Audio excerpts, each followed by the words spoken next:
Welcome back to Drones in America by MarketScale. I'm your host, Grant Giat, and I am a partner in the unmanned aircraft systems team leader at the law firm of Adams and Reese. We are coming to you from the new studios of MarketScale in Dallas. They've done a great setup, so we're excited to continue some recordings from this location. I am with the founder of A2Z Delivery today, Aaron Zhang. Aaron, it's great to meet you and welcome to the program. Thank you. Nice to meet you too.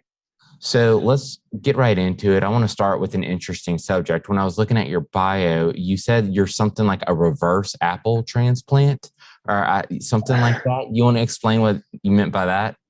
So I was born in the US, but I grew up in China. So most Apple products are the other way. Born in China and then grew up in the US. But I grew up in Shanghai, which is where I am right now. I was born in San Jose, California. So I went to college in Rhode Island, but now I'm back in Shanghai for this period of time. Okay. So one of the things that I find interesting about what you guys are doing at A2Z is your approach to drone deliveries. That's a huge component of my legal practice, and I work with several companies that perform drone deliveries.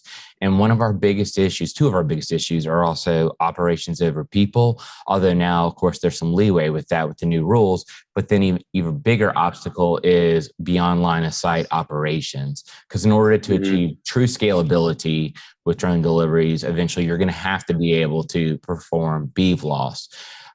Tell us a little bit about how A2Z gets around that problem and how you're able to make drone deliveries scalable on a level they otherwise wouldn't be but for your technology. So first of all, A to Z Drone Delivery, we're a developer of the drone delivery hardware and software. So at the moment, we're not operating as a service. So we sell our hardware and software to customers out there who operate drone delivery as a service or other drone services. And so what we provide is a capability to deliver items from very high above ground. And so that makes it easier for you to keep your aircraft within your visual line of sight. At the moment, we can deliver up to 45 meters above ground for a package up to 2 kilos. And the significance of that, of course, is the fact that if you are keeping the launch of the package, or I should say the dispensing of the package within your eyesight, it drastically, well, first of all, it keeps the drone in your eyesight. So it's significant for several reasons. Obviously, there's the safety component. You're not lowering the drone to a point where you could cause even more potential damage to people on the ground. And that right now is the biggest issue the FAA is looking at is what are the true dangers of drone deliveries? Thankfully, they're a lot safer than many people originally thought they were. And we're certainly making strides in that regard. But the mechanism that you guys employ certainly assists in allowing those on the ground to receive the packages. Now, tell me about some of the testing you guys have done. I know you were a part of the Coke and coffee delivery trials in Georgia, which was significant. Tell me a little bit about that and some other project that A2Z is involved with. So DroneUp's one of our biggest customers right now. And so they've used it for some Walmart demos, the Coke and coffee project, which they used the RDS-1 to deliver caffeinated Coke. And so at first, when I heard that, I was like, it's carbonated, or you would think that Coke is carbonated.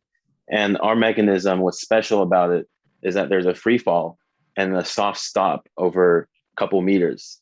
And so I guess they've done the testing so that even once you receive the package, because of the soft stop, it doesn't explode in your face.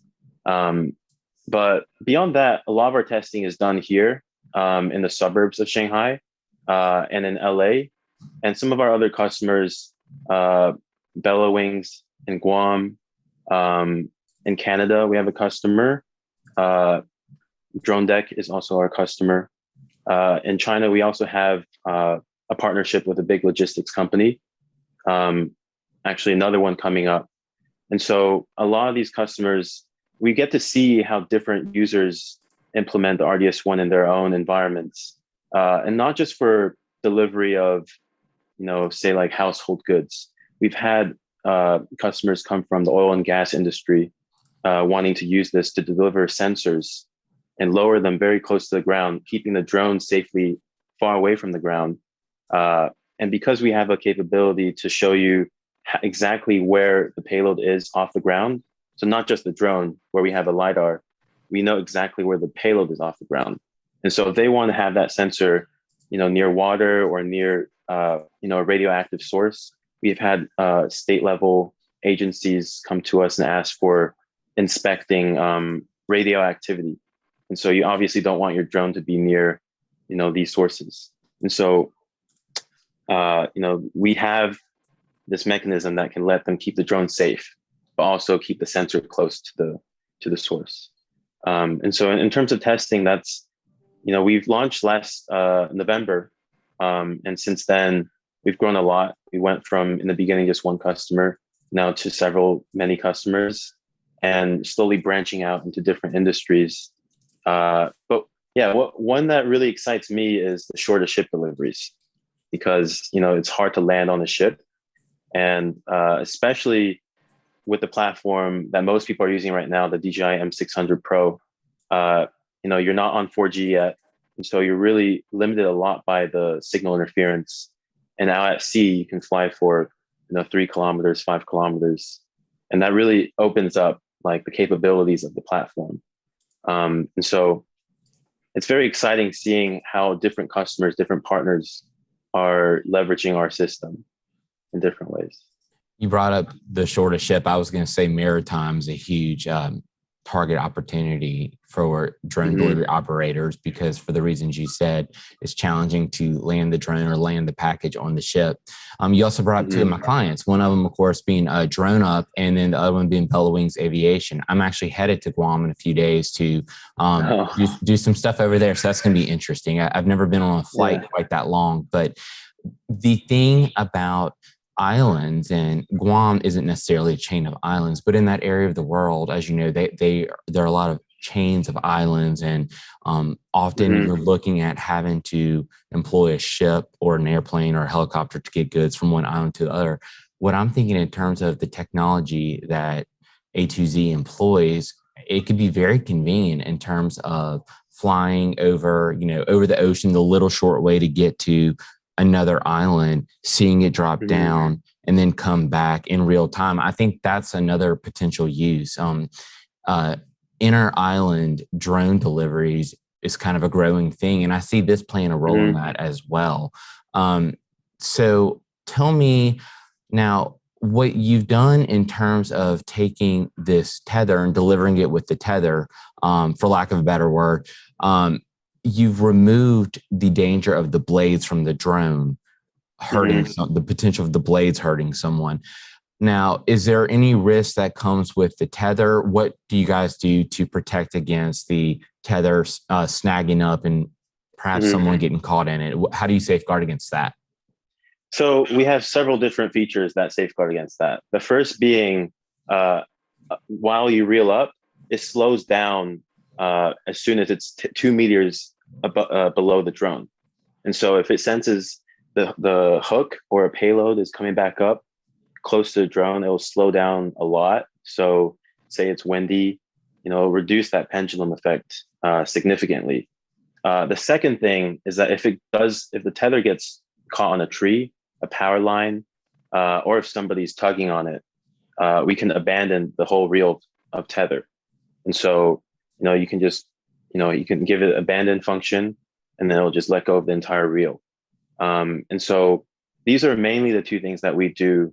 One is slowing the reel up when it's near. And that's important because we reel up really quickly. Our whole thing is reducing your time on station to a minimum. So at 30 meters, you could be in and out within 30 seconds or under 30 seconds. And so we reel up really quickly, and then we slow down a lot when we're near the drone. Some companies combat that by flying forward when it's near, but we slow it down significantly because we know exactly where that payload is relative to the drone and the ground.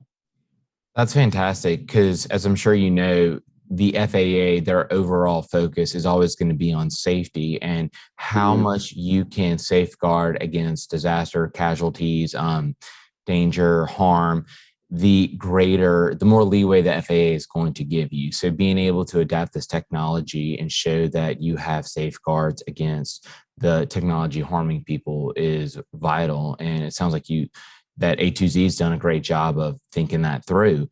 Now, there's also a privacy aspect of this. And I would say the concept of the technology you implement is also helpful in terms of maintaining expectations of privacy. There's a difference between a drone landing on your lawn and your next door neighbor seeing it and Mhm. having concerns that the drone's so close to them, as opposed to the drone being above the recipient's house and dropping it down. Yeah. Have you at A2Z, have you guys thought about the privacy implications, and did that play into how you came up with this platform? Yeah. So how I came up with this platform, I was actually out fishing.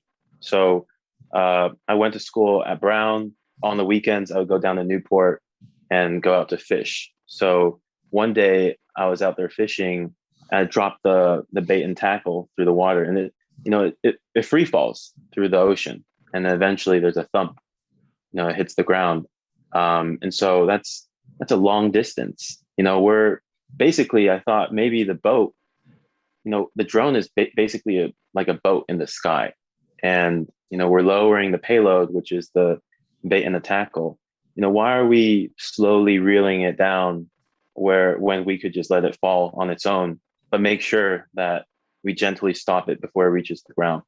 And so that was where the inspiration came from. As for privacy, how do you keep the drone and the sensors, cameras, as far away from people as possible? Even though the cameras could be super high resolution, they could see everything, but the sense of privacy is pretty important to people on the ground, as well as the noise. And so, back then I read about Wing's deployment in Canberra, Australia, and the local residents like formed a coalition against them because of the noise. And so I felt like, okay, yeah, this is super important. And so, how do you deliver as high as possible? That's the one direction you can go to go away from the people, just going upwards. But going upwards, there's obviously a trade-off. How do you get the package down quickly and efficiently? And so that kind of all came together. The For fragile packages, you could still reel it down slowly, but for most packages, you let it free fall. And we calculate based on the weight of the package. We have a sensor on board. There's a LiDAR that measures the distance from the drone to the ground, the relative AGL. And we also calculate based on our torque setting. So we have a adjustable torque. So heavier packages will break for longer distances than lighter packages, for example. And so based on all those pieces, we compute a free fall time, and the package would free fall, gently stop, and then we reel it to the ground. And then we have an automatic unlatching mechanism, and we reel back just the mechanism and the tether for reuse. And I actually got to see this. I should say the problem, not obviously not with your technology, but the problem that you're solving. I was able to see it firsthand with some of the clients I've worked with. Drone Up recently announced that they're going to be performing some additional drone deliveries for Walmart, and it's going to be significant. And in being a part of that process, as well as with some of what my other clients are doing, this is always a concern. How do you dispatch, or how do you release the package? How do you ensure that you maintain line of sight long enough? Because right now it's difficult to, I'm not going to say impossible, because we have 3 drone companies that have Part 135s, but the distances they're allowed to operate right now are very limited because they don't have type certified drones yet. There are no type certified drones yet. They're coming, but they're not here yet. So BVLOS deliveries are not really a truly a thing right now for the most part. So a lot with what the technology you're implementing, what it does is it really allows the user to manage the full spectrum of Part 107 to their advantage, and to really make use of what you are allowed to do under 107, because you are keeping the drone in your line of sight longer this way. And you are, of course, prioritizing safety. Have you had interest in companies that have come at it from that angle? And obviously, you don't need to name names, but the companies that you work with and that contact you, is there an appreciation for the fact that your technology allows these companies to do things right now under Part 107 that they otherwise wouldn't be able to do under Part 135? I would say DroneUp is a good example of a company that's benefited from going the Part 107 route. Although I'm not sure if they chose us because we can help them do more Part 107. But for example, our Canadian customer, Southern Alberta Institute of Technology, they do their testing over like super long distances. They fly for 3 or 5 kilometers on land, and they say that they can still maintain a visual line of sight of the drone because you're staying pretty much at around 30 to 40 meters AGL the whole time. And so, if you're going down, then you're going to lose your line of sight. But I would say that mostly everybody's still testing right now. So yes, it's a helpful, although I don't think that anybody's really chosen us because, this is like a main reason. But I would say that, yeah, our customers do benefit from that. Absolutely. And Part 107 is not meant to be the mechanism by which widespread BVLOS deliveries are enabled. It's obvious that the FAA is wanting to use the regulatory framework under Part 135, and now there's the BVLOS Aviation Rulemaking Committee that's been formed. They're looking at options right now, but it is great that the technology you have that does allow people to get their operations off the ground in a safe manner, when right now drone delivery companies are limited in what they can do. Aaron, I want to thank you so much for being on the program. Like I said, working with drone delivery companies and operators, I can tell you that this component that you offer is a vital piece of the puzzle.